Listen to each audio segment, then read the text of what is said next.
Welcome, ladies and gentlemen. It's my distinct honor to welcome you here today and to welcome our distinguished guests. First, let me introduce to you Vice Minister Shi Ding, the new Vice Minister of the Ministry of Foreign Affairs and our host for today's event. Vice Minister.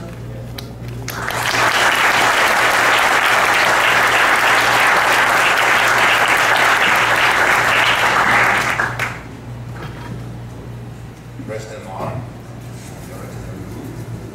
Secretary General Ying-jeou, Fulbright scholars and fellows, distinguished guests, ladies and gentlemen, good afternoon. It is a great honor for me to be here today, representing the Foreign Ministry.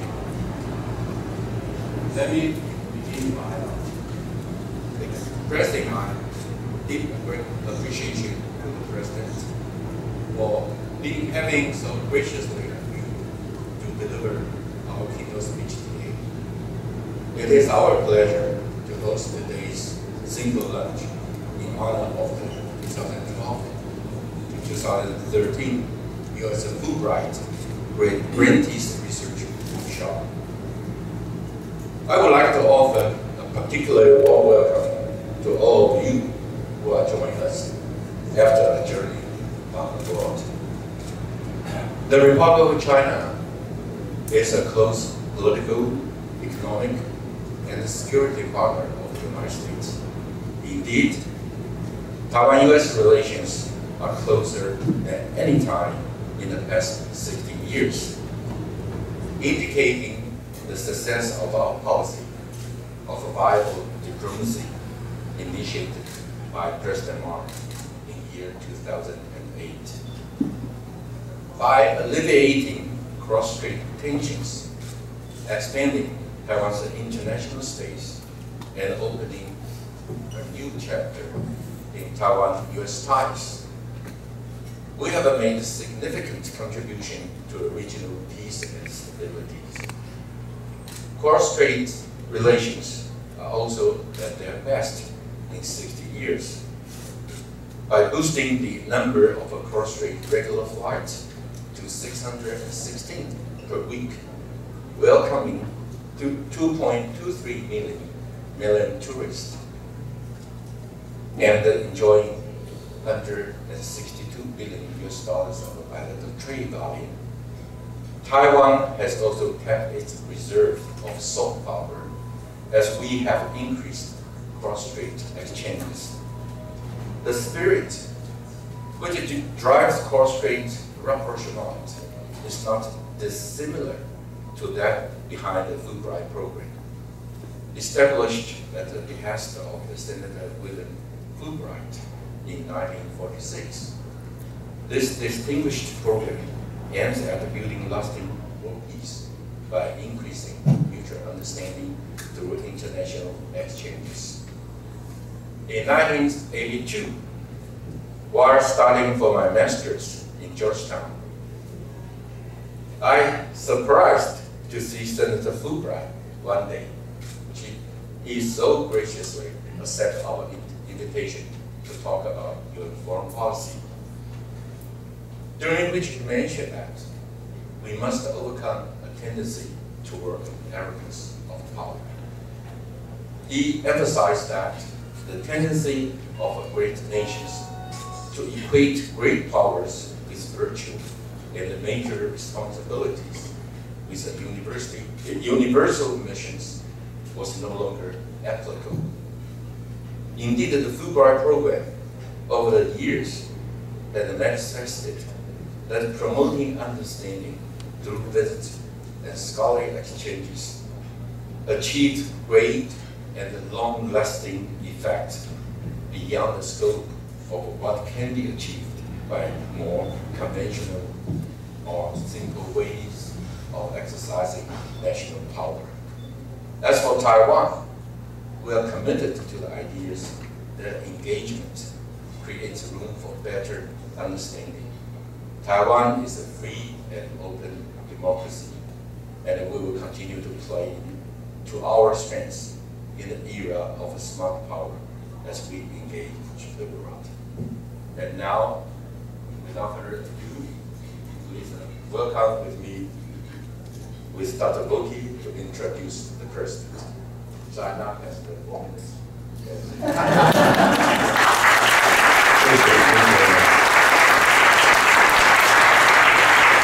I should mention that Vice Minister Xie is also the Chancellor, has been the Chancellor of the Ministry of Foreign Affairs Foreign Service Institute, and has a deep and abiding interest in academia as well. It's now my genuine pleasure to introduce to you our special guest today. He is a scholar, an academic, as well as a politician. He has his degrees from Taiwan, from New York University and Harvard University.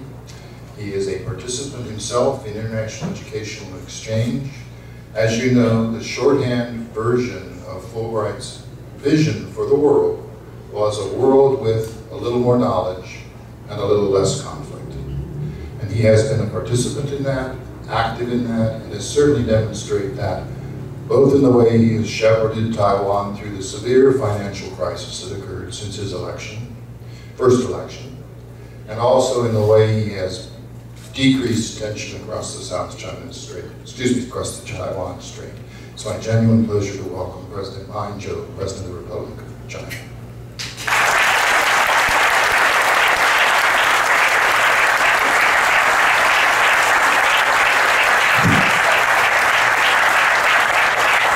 Thank you. Thank you very much. Jason Yuan, Secretary General of the National Security Council. Joseph Shi, Deputy Minister of Foreign Affairs. Dr. Loki, the coordinator of the Fulbright program, and Director Maru of the American Institute in Taiwan. And most importantly, Fulbrighters from Taiwan, mainland China, Hong Kong, and Macau. Welcome to Taiwan, Republic of China. Well, this may be the first trip for many of you. I certainly hope this will not be your last trip. And I hope, in addition to the city you're in, Taipei, I hope you could go around and see the rest of Taiwan and to enjoy really the very rich cultural life of this country. By the way, this place is called the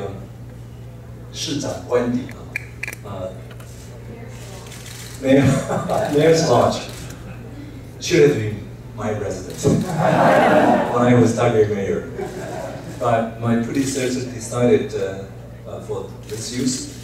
But it was only after I became mayor we were successful in transforming this residence into the Mayor's Lodge, the public place, and actually had an operator from outside.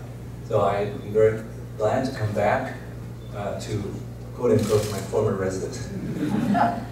You have actually come here at an interesting time because Taiwan used to be the two flashpoints, hotspots of East Asia.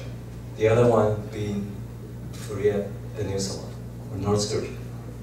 Now, Taiwan ceases to be a flashpoint, and North Korea continues to be one after the termination of the Korean War 60 years later. Actually, as you can see, in East China Sea and South China Sea, everybody sees the real opportunities for some sort of conflict. But across the Taiwan Strait, the only thing you see is peace and prosperity. So I just want to tell you that the two great powers, mainland China and the United States, are very happy to see what it is today across the Taiwan Strait. And yet you only know too well. The US and mainland China will not start a war over the tiny Diaoyutai Islands. But if the cross-strait relations is not handled right, the chances of conflict between the two great superpowers over Taiwan is not unlikely. At least was not unlikely in the past, but now it's something of the past. So Taiwan and Taiwan Strait remains a place that is calm and peaceful. But Taiwan used to be considered a troublemaker in this part of the world. That's no longer so. And most importantly, in the past, Taiwan sometimes stays as a silent bystander. And now it has decided not only not to be a troublemaker, but it wants to be a peacemaker. And this is a very important step we took when I came to office 4.5 years ago.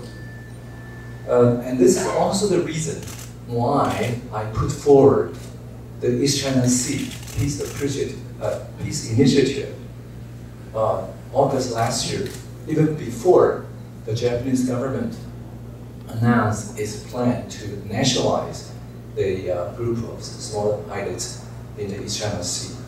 Because I think it is in everybody's interest to solve the territorial dispute through peaceful means. I strongly believe that national sovereignty cannot be divided, but natural resources can be shared. There's plenty of precedents in international relations and international law that countries having territorial claims come to agreements on sharing resources. The best example is the North Sea in Europe. And I think there's no reason why we can't duplicate North Sea precedent and try to exploit the resources underneath the sea in East Asia, which had lying there for over 40 years. And the claimant countries in East China Sea are thirsty for oil and other resources. So I think this is really a waste of time by arguing over the territorial sovereignty instead of trying to work out a formula to exploit living and non-living resources.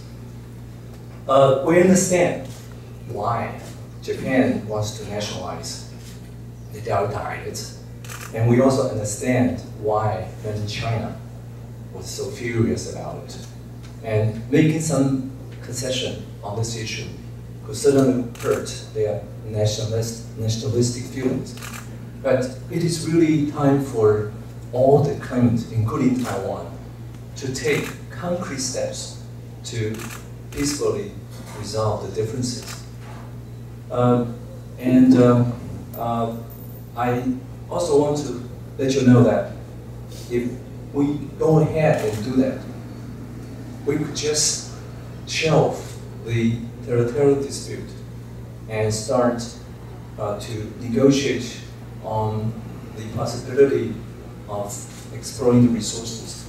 My idea is that all the claimants should not escalate the confrontation, but to engage each other in a 3 set of bilateral talks.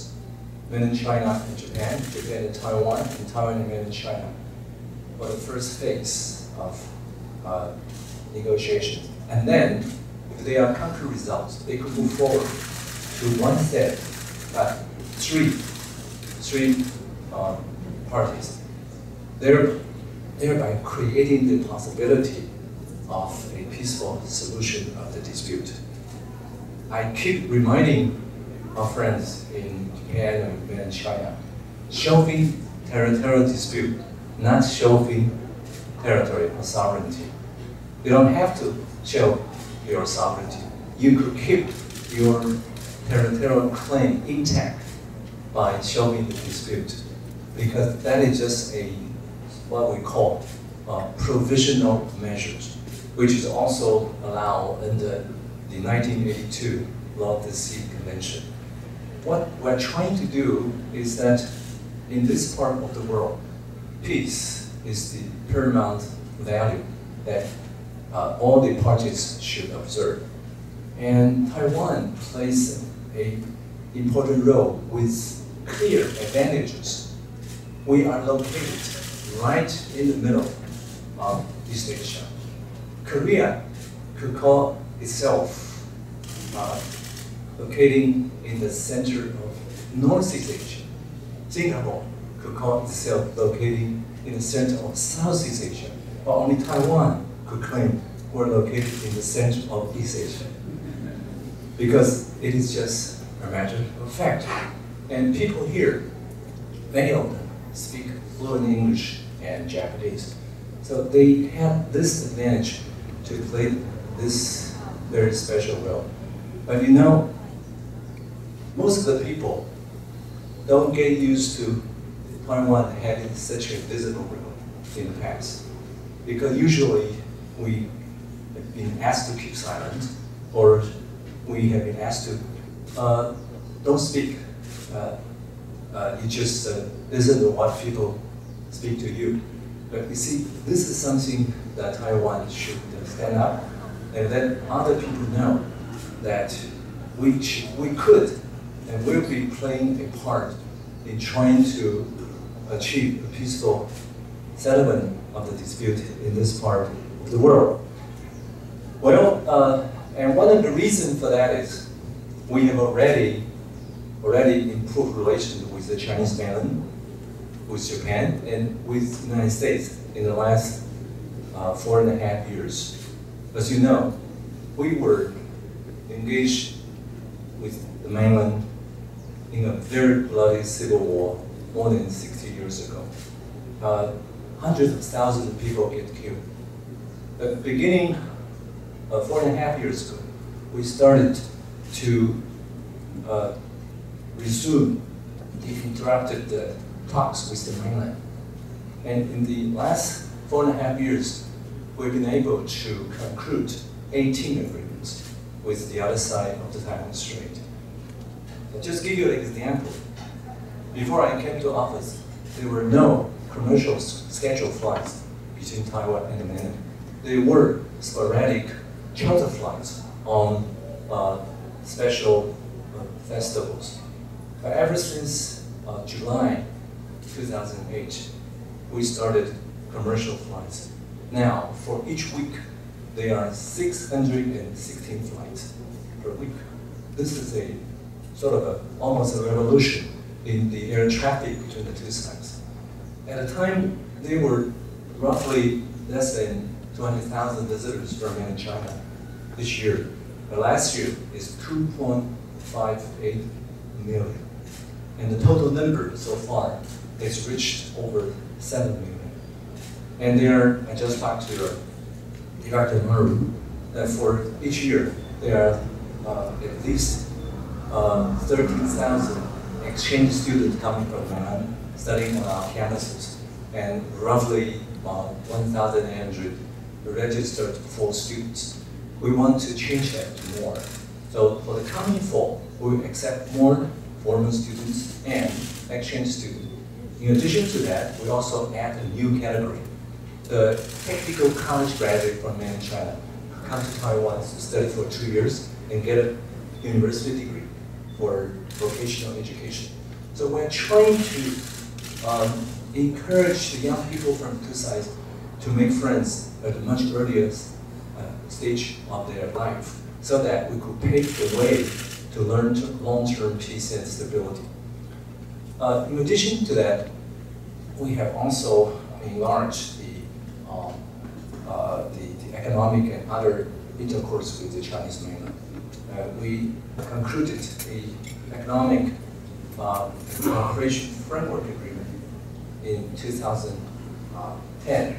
Well, that helped us to change the actual economic landscape of economic integration in this part of the world, and will continue to do that in the future. It would be much to your surprise that the two sides of the Taiwan Strait could conclude an agreement for mutual judicial assistance and a joint effort to combat crime to a point where for the cross-strait crimes, when the fugitive actually went to Southeast Asia, the two sides could send their police officers to that specific country, interrogated the fugitive, and actually take them back to mainland China and Taiwan by sending our own aircraft to do that. This is really unthinkable when I first took office. And the reason for being that is the two sides of Taiwan Strait are willing to solve the differences with peaceful means. So, for our relation with Japan, yes, this is also the best in 40 years ever since we severed diplomatic relations. We first started an agreement to let young people to get together. We call it working holiday agreement. For people from age 18 to 30, they could go to each other's country, stay for a year to work and to do whatever they want. And we also set up a new office in Sapporo, Hokkaido. And we also started the flights between Taipei's Songsan Airport and Haneda Airport in Tokyo. This is also a very important part for us to form a Northeast Asia golden air route. And we signed an investment liberalization agreement with Japan, which is unprecedented in 60 years. So during the Japanese, after the Japanese earthquake, tsunami, and nuclear accident, the people of Taiwan donated an amount which is more than the total amount of other donors from all over the world. So Taiwan demonstrates a degree of friendship which is really unprecedented. We also restored the high-level trust with the United States. It is very important because the United States is our security and economic partner.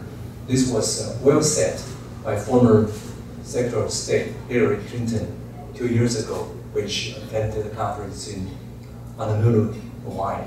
And we continue to do that. In the last 4.5 years, the US has agreed to sell us modern weaponry worth more than 18 billion US dollars. This is the highest amount in almost 20 years. On the other hand, the US also allowed us to join the visa waiver program where each year more than 100,000 visitors will go to the United States without having to go through a visa application process.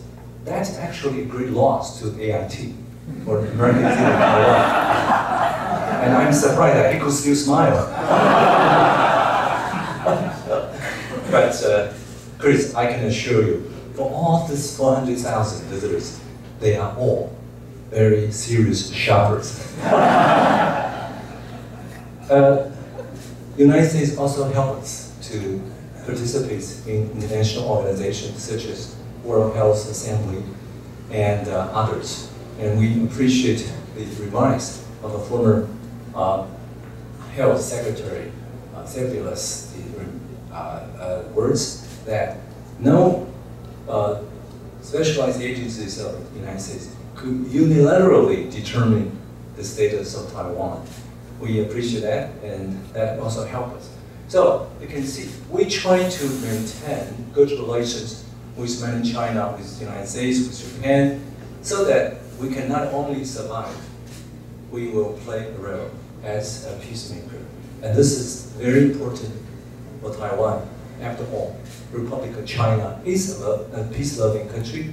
We want to play that role. We want to play the role of a humanitarian aid provider, and we also want to play the role of a cultural exchange promoter and the creator of business opportunities and new technologies. So, for those of you who now serve as a Fulbrighter in mainland China, in Hong Kong, Macau, and Taiwan, you understand that in Taiwan we use the traditional format of characters, and the mainland uses the simplified form. But we are now in a position to teach both, because, as you know, for those who study the Chinese language, you should know very well Now, out of the around 6,000 commonly used characters, only 1/3 or even 1/4 are simplified. And out of this, about 2,000 characters simplified, only a very small portion of them change completely. The others change only a little bit. So it's much easier if you can study the traditional format. It will take you only a few days to understand the simplified format. But the best way to do that is to learn both. And so you could access the classics of Chinese culture, history, and philosophy in a very easy way. Well, once again, I would like to welcome you to Taiwan, Republic of China, and to enjoy, as I said earlier, a very rich cultural life. Of course, you are urged to do as much shopping as possible to help our economy. Thank you very much.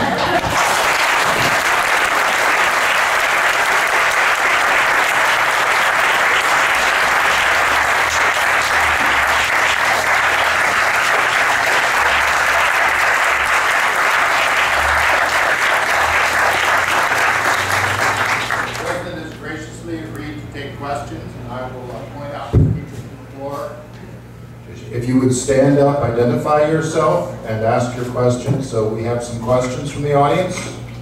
Right here, the first question. Yes, my name is Peter Philly. I was wondering, how close are you and the government of Taiwan watching Hong Kong in terms of the future of Taiwanese democracy, Chinese democracy, and cross-strait relations? Well, you asked the right person. Why? Because I was born in Hong Kong, came here as a very small child. And I actually, beginning 3 years ago, we have greatly improved our relationship with Hong Kong. You wouldn't believe that at the time, our representation in Hong Kong is called the China Travel Agent. Now it has been changed to Taipei Economic Cultural Office in Hong Kong. So this is a great moment in Taiwan-Hong Kong relationship. Each side established their representative and try to tackle the problems which remain resolved in the past. So we would like to see more exchange between the two sides. And because of my very interesting background, many people in Hong Kong consider myself part of them. And I remember visiting Hong Kong in 2001. I just deplanned and walked through the lobby of the airport. I saw a worker over there waving to me and saying, "Mr. Ma, welcome back." Well, I hope we could really improve relations with Hong Kong in many ways. After all, the relation is already very close, because it could be many closer. Thank you. Thank you. Right here in the front. Please also identify where you're doing your Fulbright. I'm Gordon Chen. Thanks for speaking with us today, President Ma. So my question has to do with... Excuse me, where are you doing your Fulbright? Oh, I'm doing my Fulbright in Beijing. My question has to do with the national health insurance, which has received international recognition since its inauguration in 1995. Your administration, as well as the previous ones, have had to deal with making it sustainable. Can you share with us some of the lessons of national health insurance that other countries can learn from, as well as lessons that you have learned from other countries? Thank you. I believe the question is about Taiwan's national health insurance program and the lessons that Taiwan has learned from other countries and what you can share with others. I should say, by the way, thank you for the national health insurance program from a personal perspective. I know you are covered. Well, we launched the National Health Program in 1995, and so far we have already raised the rates for about 4 times, and it has been a very comprehensive, very successful, very convenient, and most importantly, very inexpensive program. But that is done at the expense of our doctors and nurses in a way. So we want to change that a little bit, so that they can get a reasonable pay, and then to make the program really sustainable. So we recently changed the way to collect the rates, including features, dividends, another special income, well, that raised some eyebrows. But by and large, people understand to make one of the best health systems of the world, we have to really support its continued operation. I understand this is not easy to really let everybody else to learn how to do it, but I have to tell you that 30, 40 years ago, if somebody was seriously injured in a car accident and sent to the hospital, if he or she could not pay for a sort of a bond or something for the medical expenses, sometimes it just has to go home and wait until the last moment. But that never happened. Just because of the National Health Insurance Program, we actually survived many economic downturns or other things, as you know. During those times, the poor and sick people really had the impact the most. So certainly we already had a series of symposiums to introduce our system to countries from other parts of the world. Now, I participated in one of those. So we tell them the problems we have, almost the financial problem. But we also tell them how we try to handle that. And I'm really very appreciative to our people's understand of how important to keep that system to continue. And so far we have encountered some of the difficulties. But what we did this time, beginning this year, could only last for 5 years. So we have to find a new way, what we call the third generation National Health Insurance Program, in order to make it survive for longer years. But you see, every time we learn something and we could do it better. This is a very difficult job for social communication and to reach consensus, but we made it. Thank you. 谢谢. In the back, and lady in the white here in the back. Hi, my name is Catherine Alexander. I'm at the University of Chicago, and in Fulbright, I'm in Taiwan and Taipei. Thank you very much for speaking to us today. My question is, over the past few days, we've heard a variety of definitions about Taiwanese national identity. What does being Taiwanese mean to you? Thank you.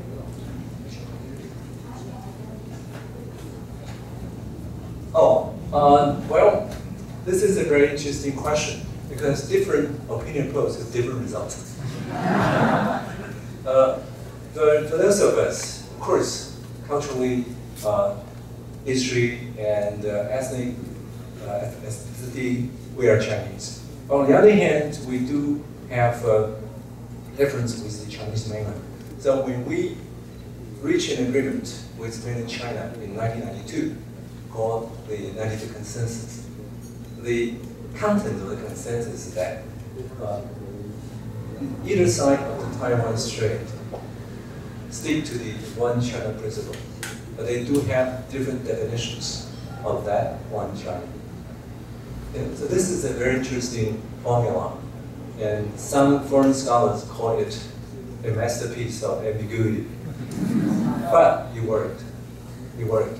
That is the best way to show the differences. The most intractable difference on the sovereignty issue. So I developed a theory. Why? What theory is that? In terms of sovereignty, we could not recognize each other. But in terms of governing authority, we should not deny each other. This 主权互不承认，治权互不否认. Only by doing that can we survive or continue the relationship. For instance, many of our ministers or vice ministers could just pick up the phone and call their counterpart trying to resolve some differences without having to generate any publicity or whatsoever. So gradually we develop the relationship in a de facto way. So you see, national identity is becoming not that serious problem in this part of the world because we have become a democratic society. 20, 30 years ago, when you ask this question, it could be very difficult to answer. But today, you could say you're Taiwanese, you're Chinese, you have both. It's free to say that. And when you ask me, are you president of Taiwan or president of the Republic of China? I will tell you, I'm president of the Republic of China. But Republic of China is also commonly known as Taiwan. There's no need really to distinguish one against each other. And I find interesting analogy in Holland. When you ask a person from Holland, in the past, usually they would say, I'm from the Netherlands. So what does Holland mean? Holland actually is the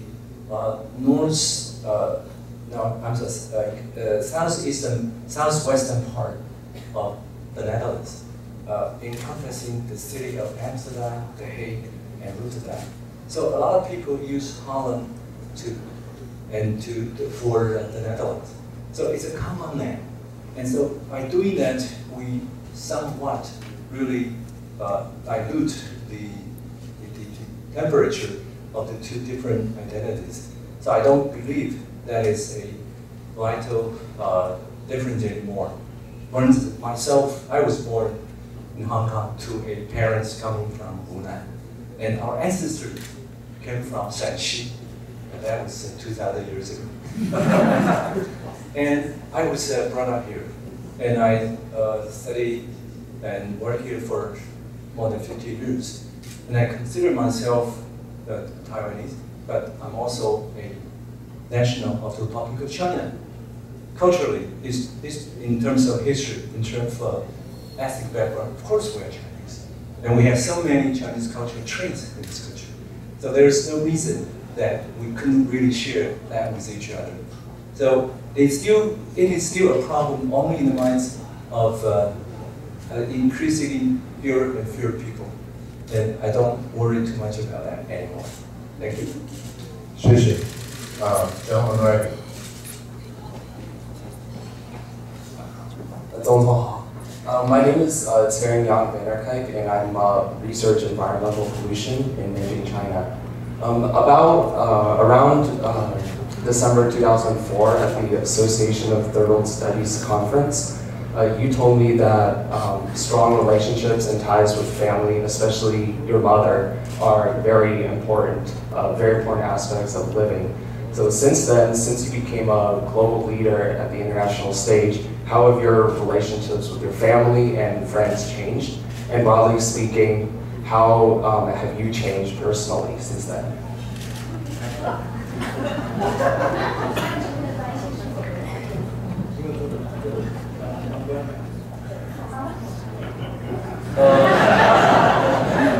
Well, as you know, once you become a public figure, you don't have a personal life, private life anymore. Well, this is maybe a necessary sacrifice, but I try to keep as much of family life as possible. And family is always the most important support for your public career. And in Taiwan, in many families, your spouse may not support your participation in public life, but sometimes it can really help when a lot of people says, "This is time for you to do something for your country." Yes, once you become president, you do have difficulties having the family life as you had before, but I try my best to keep as much as possible. Thank you.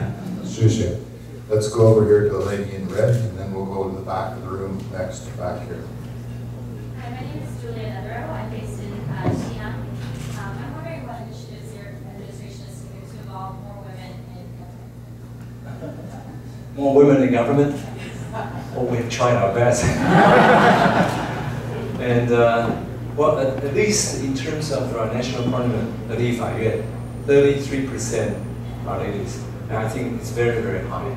But in the cabinet, used to be close to 1/3, but we now can have difficulty meeting the 1/4 limit. And this is something we want to change. But it takes time. But in terms of other positions, you can see a clear and prominent growth for the percentage of women in government. And for instance, in the last 10 years, for major civil servant positions, I think increased more than 15%. So we think the trend will continue. But in some of the examinations of government service, women have started to do better than men. And in some organizations, some department like the foreign service or for our counterpart of the FBI, they do have problems getting more ladies than they would like to have. So actually, in other positions, such as welfare, education, it's already the women's they have much more position than men. So this is a situation which we could not really imagine 30, 40 years ago. And we're very happy to see that happen. And for almost every leader, either in the central or local government, they will try deliberately to really make more ladies in all the important positions. So this is a trend. But sometimes, just for some reasons, we cannot do it as we wish, but we will continue to do it. Now this gentleman in the back, and then this gentleman here. Hello, my name is Andrew Conning. I'm from the Harvard Graduate School of Education, and I'm spending this year at Beijing. And I was inspired by your comments regarding the resolution of the territorial dispute in the East China Sea to discard my prepared question regarding higher education and to instead ask you, what do you think about the possibility of the three parties, Japan, Taiwan, and mainland China, getting together to turn the Diaoyidao into an international nature preserve or international peace preserve, not to be exploited for its finite natural resources, but to be symbolic of a joint covenant toward friendship and spiritual integration among human beings? When I proposed the idea in August last year, I understood very well that for Japan, it doesn't have formal diplomatic relations with Taiwan. For mainland China, they don't want Taiwan to sit on an equal footing with an international forum. So there are structural difficulties. But on the other hand, we already engaged the Japanese in fishery talks for 16 times. We are actually talking together for the 17th time. On the other hand, we also have some cooperation arrangement with the mainland in terms of sort of a rescue operation on the seas. We've already done twice between our Coast Guard and their Coast Guard on the rescue at sea operation. And our state-run petroleum corporation also cooperated with their overseas counterpart on the mainland on exploring some of the potential oil reservoir in Cross-strait. So there are bases. There are already some bases for this kind of cooperation. That is why I called upon the claimants to use the already existing platform for their discussion and to move forward. I know it's difficult, but when the two giants are fighting each other, or at least a shouting match with each other, Taiwan is very important, has a very important role to play. People say that small is beautiful, but I think small is also useful. 谢谢。 Thank you. My name is Adam Century, and I'm spending my Fulbright year in Chongqing, China. And I guess kind of a two-part question. First, have you met Xi Jinping? And if so, what kind of a relationship do you have with him? And secondly, do you foresee significant changes between cross-strait relations coming from the Chinese leadership transition that is currently underway? Thank you. Let me first respond to the question of changing leadership in mainland China. They, by and large, institutionalize the change of leadership, every 5 years and actually every 10 years. And we generally believe that the new Secretary General of the party will follow the policy of the past as far as Taiwan is concerned, because the cross-strait relations, according to their evaluation, has been also the best in many decades. There's no reason not to continue that. What they really want at this stage, when we have already concluded 18 agreements, and maybe even more in the next couple of years before my term expires, they certainly want to have more political contact as far as the cross-strait sort of status. For instance, they would like to say两岸同属一中. The two sides of the Taiwan Strait belongs to one China. But the kind of characterization may have some sensitivities in Taiwan. And we believe that at this moment, the most important thing for Taiwan to do is to broaden and deepen the existing relationship. I just referred to these exchange students. We have just started. This is the third year. And you can do more. I think that will bring important changes, not right now, but in many years to come. Another thing we want to do, for instance, we will allow more mainland business to come to Taiwan. We have already reviewed the current situation, and we consider that is not very good, so we try to open up more to let more business come to Taiwan. And that will also contribute to understanding between each other. Number three, we also made an important decision to negotiate with the mainland for establishing offices across the Taiwan Strait. And that will be a very important element in what I call infrastructure of relations between the two sides. And we are also doing a comprehensive review of the Mainland Relations Act, which is the governing law for cross-strait relations. We want to make sure all the unreasonable terms, articles in the Act, including some discriminatory provisions, should be removed.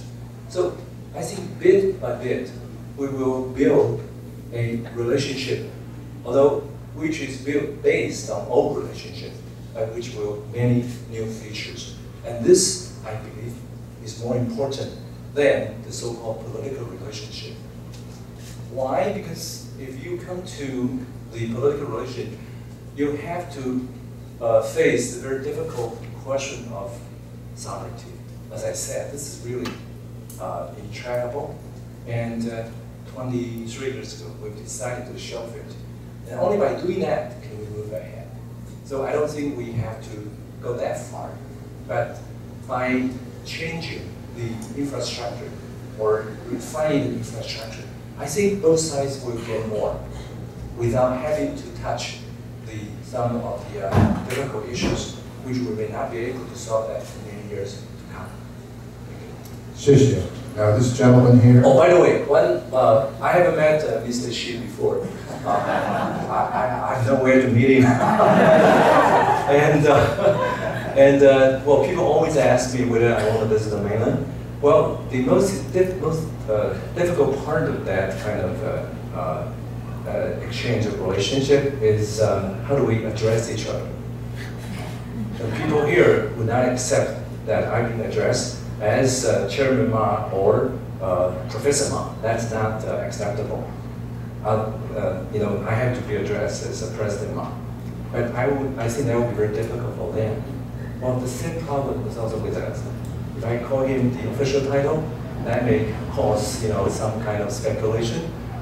This is why do we have that kind of problem? You have to understand, our Constitution, adopted in 1947, was done before the emergence of the Chinese regime. So we have a sort of one China constitution before China was divided.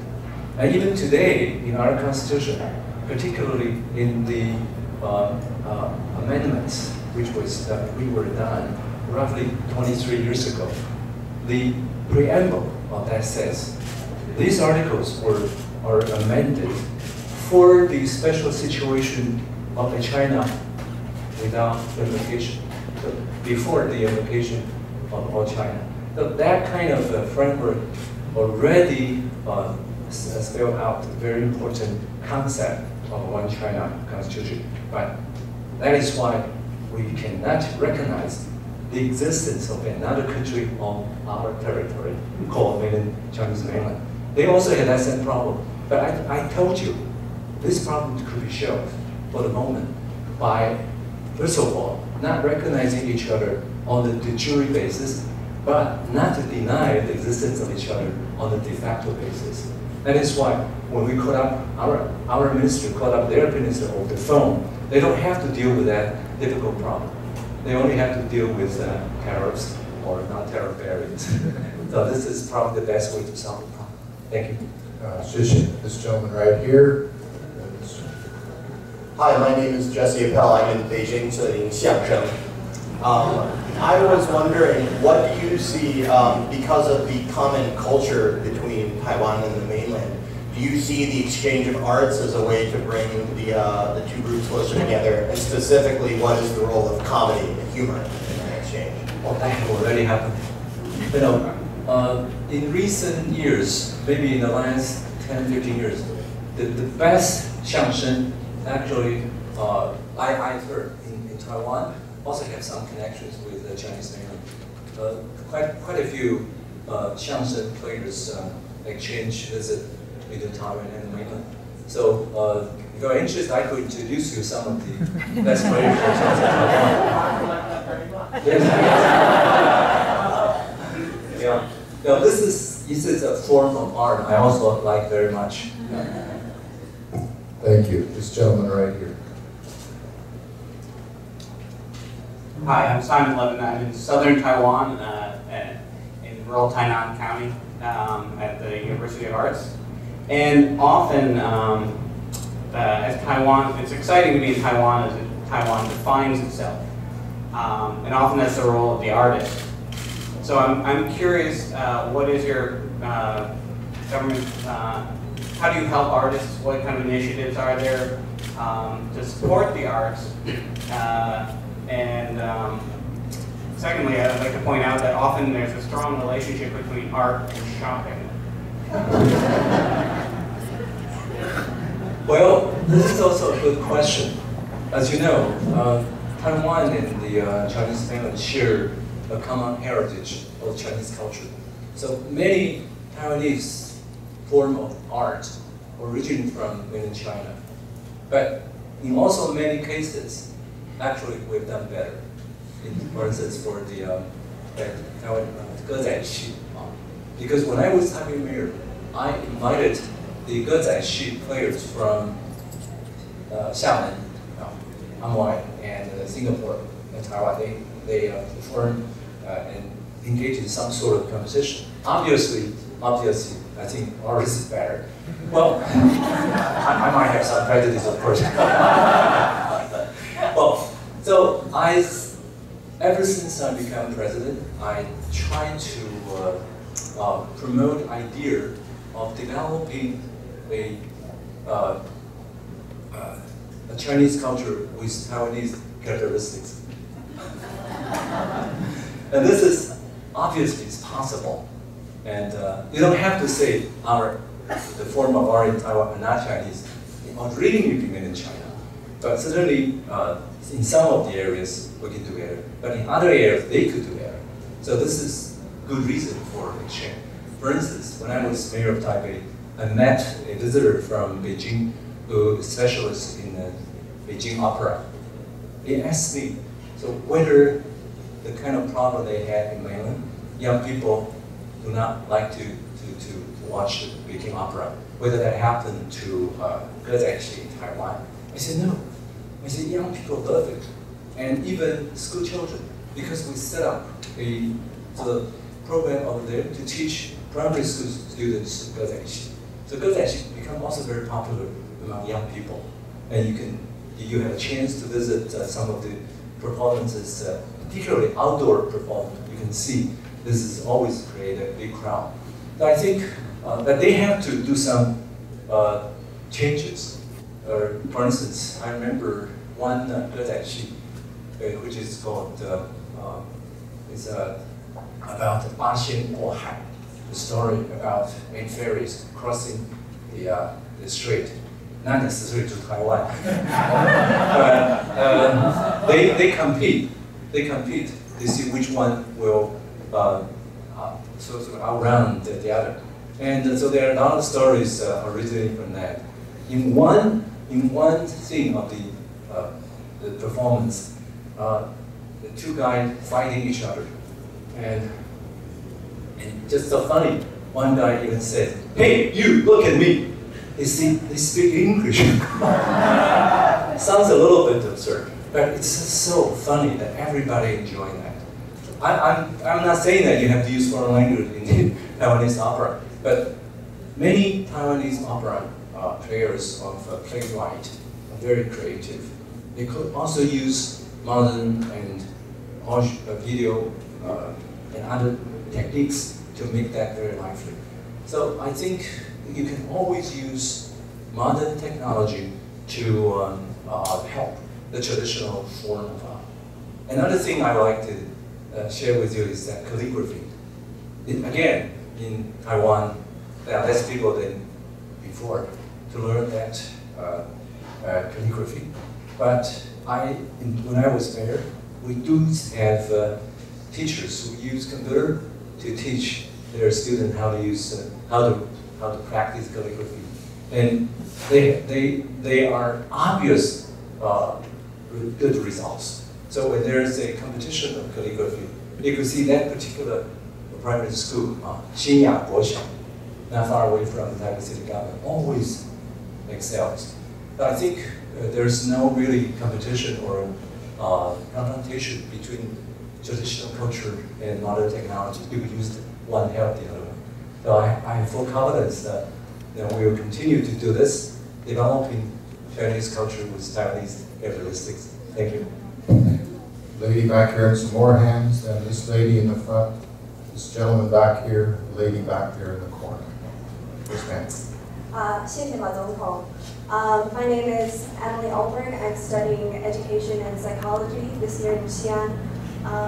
Given that Taiwan has such a high number of college graduates and is also moving from a manufacturing-based economy to a knowledge-based economy, what steps is the government taking to foster innovation in creating jobs for these graduates and also avoiding the unemployment problem that we see in mainland China?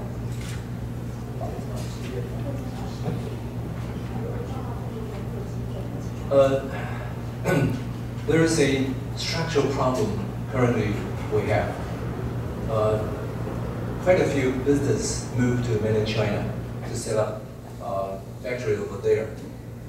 They receive orders in Taiwan, but do the manufacturing on Chinese mainland. So on the account books, there are our revenues, but we don't get the jobs. So we want to change that a little bit by soliciting the Taiwan companies to come back. We're making some progress in this regard. On the other hand, we also urge companies to change their previous efficiency-driven type of operation to innovation-driven types of manufacturing. By doing that, we could create value. Pretty much, I'm sure you all are familiar with iPhone.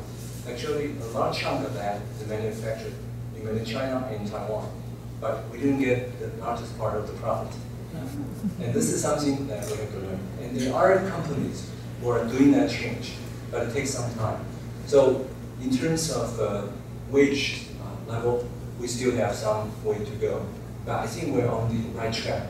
We are following the good example of the German economist Hermann Simon's call for have more hidden champions.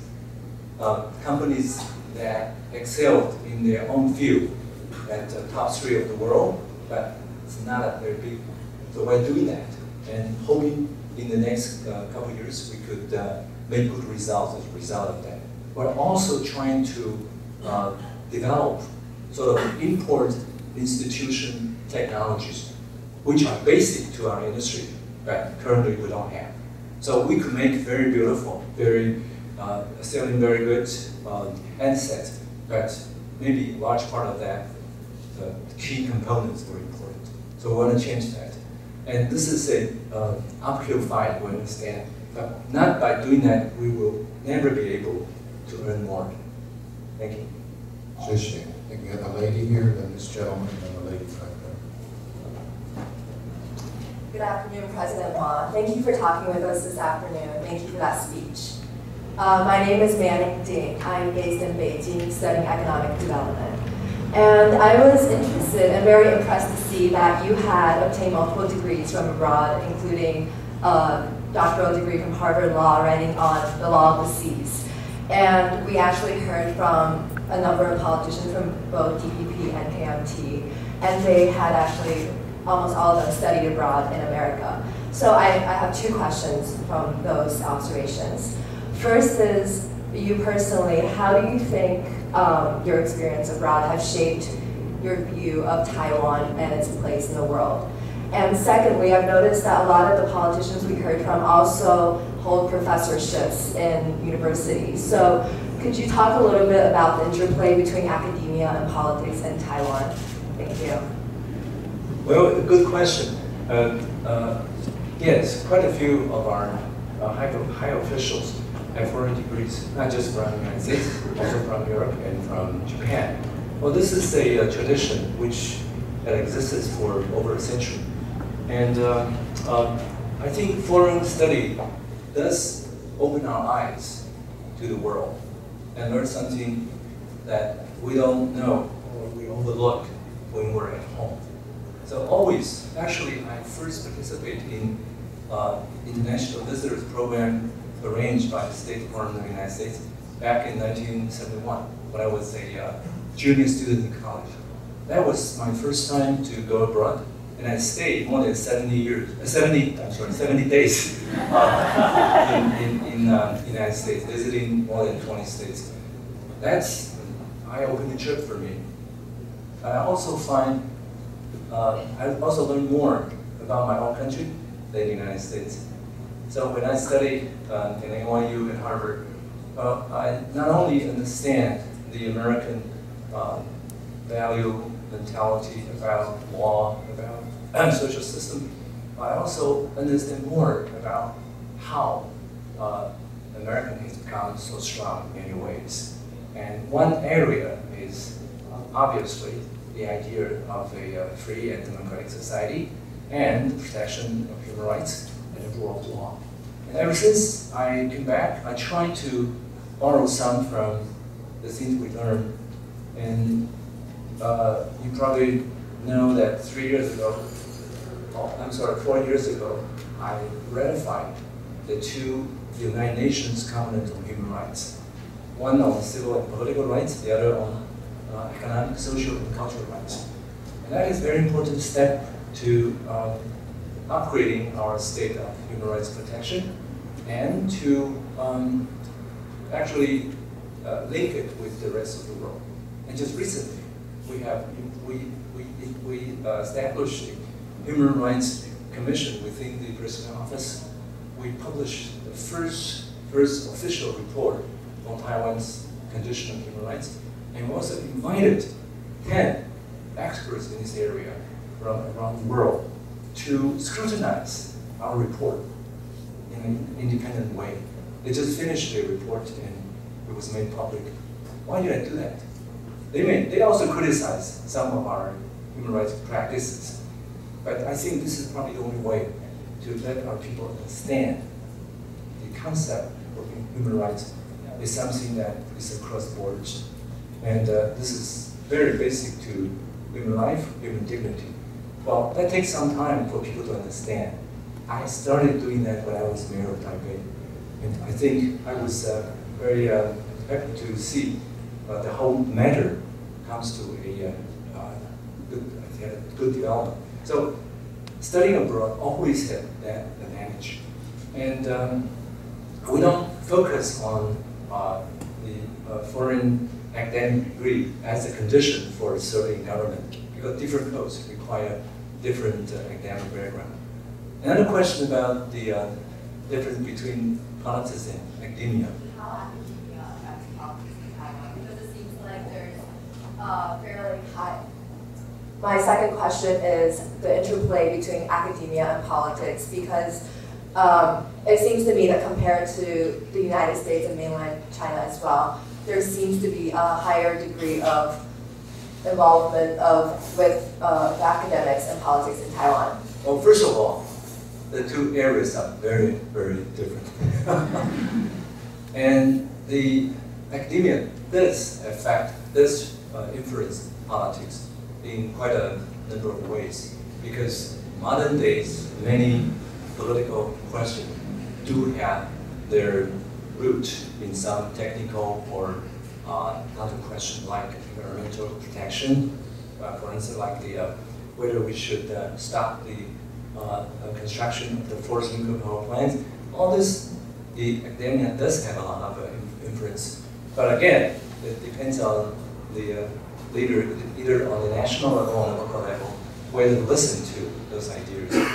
Really depends on the issue. But on one hand, I think this is a positive development in the sense that if a person with power could listen to academicians or choose, I think this is a good development, and we continue to do that. Sure. I think we're going to go to this gentleman now. Hi, my name is Mark Bossi. I'm conducting research in Tianjin. Thank you for speaking with us today. Over the past several days, we've been given several compelling arguments for what the world can learn from Taiwan, and particularly what mainland China might be able to learn. Could you share with us what you think Taiwan could learn from China? Well, this is a very big question. When mainland China started to open up, they did take Taiwan as a example in some area, particularly our law on the foreign investment and on other things. But when it comes to politics, I think they do have some reservations.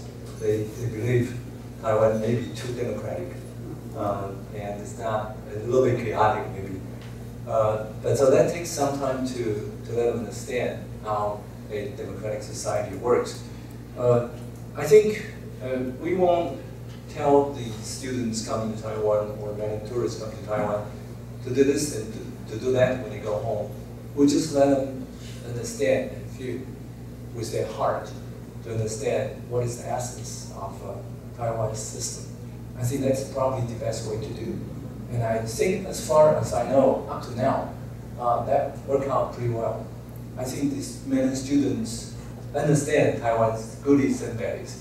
But as far as freedom and democracy is concerned, I think they understand this may be something they could learn or they could share in the future. This will be a long process. And I think Taiwan is probably the only place in the world that could change the mainland in this regard.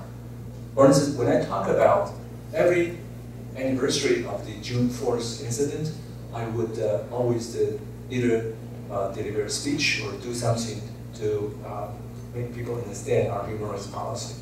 I always said, I said this not because of the Western value of protection of human rights, but of a value deeply rooted in Chinese culture, to respect the opinion of dissidents. So I'm trying to say something that we already practice in Taiwan. We are the government who were in the era of the February 28th incident.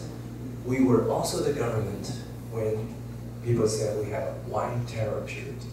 The same government, the same political party, but we took initiative to admit the guilt, to apologize, to set up monuments, to change the law, to make those national holidays in order to compensate, in order to really heal the wounds. we base our comments on those things. And I think they understand that we don't just criticize it by using some examples from the Western world. We use purely Chinese experience. So I think this is probably the only way we could convince many people on the Chinese community. The essence of Chinese culture make us, I think, and I hope, the stand-up bearer of Chinese culture. Thank you. Lady in the back here.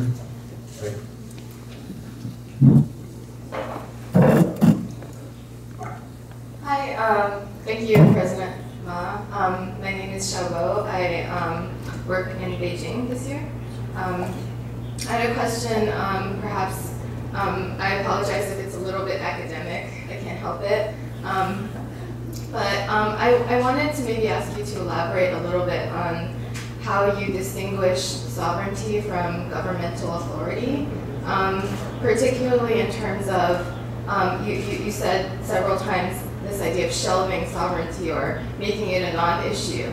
But I was wondering, are there times when sovereignty has to be an issue, particularly in relation to military matters? Thank you. Thank you. Thank you. You asked the right person. Well, I don't know whether you have ever studied the German experience for the rapprochement between the East and the West. Have you ever? Me? Have you ever studied the? I'm not. Oh, anyone here who has studied in Germany about that? No? Well, okay. So I feel relieved. So I can say whatever I want to say without challenge. Look at what happened in the two Germanys back in the 50s, 60s, and 70s. Most of them were established in 1949 and adopted their own constitution. But West Germany didn't call that constitution. They call that basic law because they are waiting for the day for unification. And in 1969, the new German socialist Prime Minister Willy Brandt started the famous Ostpolitik, the eastward forward politics. So in 1972, the two parts of Germany concluded a treaty of the basic relations. There, they defined their relationship.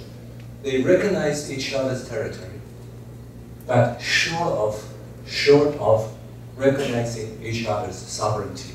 They don't use the word Souveränität in the German for sovereignty, but changed one to a word they actually created called Hoheitsgewalt. That means supreme power. Well, in ordinary countries, these two are just the same. But in their context, they believe in one Germany but two states. Ein Deutschland, zwei Staaten. And that has been the theory in the advanced circles. So that shows that on the jury of the constitutional level, there's only one country, but in practice, there are two parts. We can't really follow that entirely on a verbatim basis. But on the other hand, it is possible to distinguish between sovereignty and governing authority in many ways, as demonstrated by what has been done in the last almost 5 years between the two sides of the Taiwan Strait. When their ministers come to Taiwan, we call them ministers, but they sometimes are a little bit shy to call our ministers.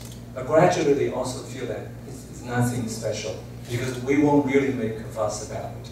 So gradually each side will understand only by doing that, not to deny the governing authority of each other. Otherwise we can't really trade with each other. We can't really make deals with each other if you continue to not to recognize our authority. So if you can make a distinction in that regard, we can move forward. That is why when we keep talking about the sovereignty and authority to govern, they keep silent. they won't comment on that, but that's good enough. At least they do not oppose that. But it still takes a lot of efforts to gradually change people's mindset about this. I think we sort of, the first time I talked about that was 2006 when I visited India. The idea not to deny the existence of each other. I think this is probably the basis of relations. And if that can be done in the last 5 years, we can do it in the future. So I don't think that is very academic, but I'm very glad. In one of the most popular textbooks on international law published in the United States, the International Cases and Materials by Hanker, maybe some of you have read that. They also cite my campaign promise. They said the KMT candidate proposed a mutual non-denial. I was very happy. Something that originally belonged to the political field could find its way into the American international law textbook. Thank you. We have time for one or two others. I saw one here, and then one here. I don't know that we'll get all three of those in, but we might try. Yes? Thank you. My name is Sophie Liu. I'm based in Hainan Province in mainland China. And I'm actually researching mainland China's approach to environmental governance of its offshore oil and gas industry. So I have to say that I was really interested in the first portion of your address today. My question addresses basically, I believe that what you stated earlier is correct. Not disputing over sovereignty and instead resource sharing is a much more productive form of relationship between all parties involved. However, Taiwan's complicated diplomatic status prevents it from being fully engaged on the multilateral or bilateral stage for that matter in the negotiations with regards to resource sharing in these areas. So I was wondering if you could lay out for us some of the diplomatic mechanisms or processes that Taiwan is currently pursuing or hopes to pursue so that you may voice your claims over the resources in these areas. Well, this is also a good question about cross-strait relations and our foreign relations. In the past, they are actually opposing to each other. So it's a vicious cycle. What I'm trying to do by proposing the viable diplomacy, what I'm trying to do is to change the vicious circle to a benign or virtuous cycle. In other words, for instance, we have 23 diplomatic allies where we have formal diplomatic ties with them. But mainland China has 171. And so when we push ahead the viable diplomacy in the last 5 years, we've been able to maintain relatively stable relations with those 23 allies. But on the other hand, we have enhanced our relation with other, non-diplomatic allies, but nevertheless good friends like the United States, Japan, European Union, and South Asian countries. At the same time, we have greatly improved relations with the mainland. So that could really coexist with each other. And this is a very important path to go. So I think we still have many difficulties, particularly when you talk about multilateral relations.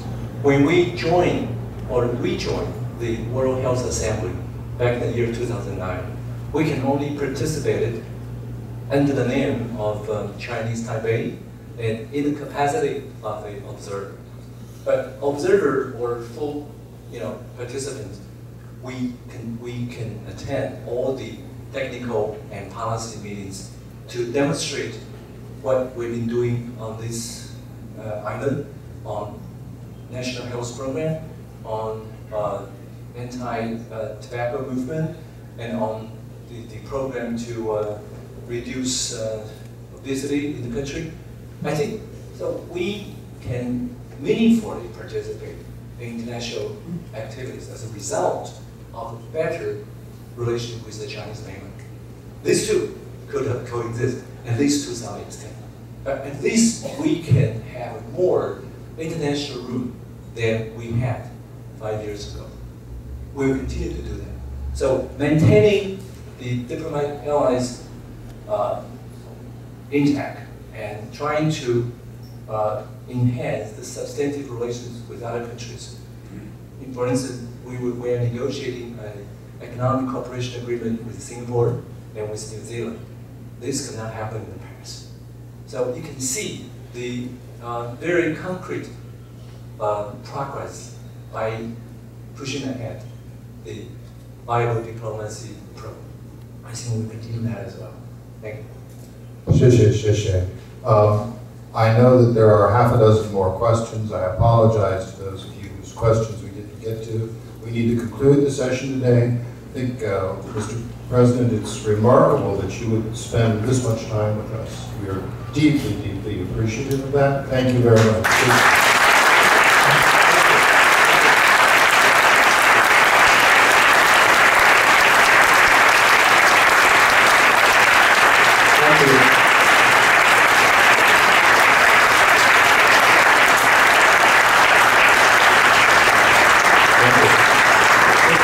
Thank you so much for listening to me. And I think Taiwan has always been underreported in the international media. Please help us with that. Thank you. My thanks also to Chairman Paskman, to Vice Minister Xie, to Director General Yuan and Director Merritt for their strong support, and for the Ministry of Education and Ministry of Foreign Affairs and AIT's strong support. Mr. President, once again, thank you very much on behalf of Fulbright Taiwan. 谢谢。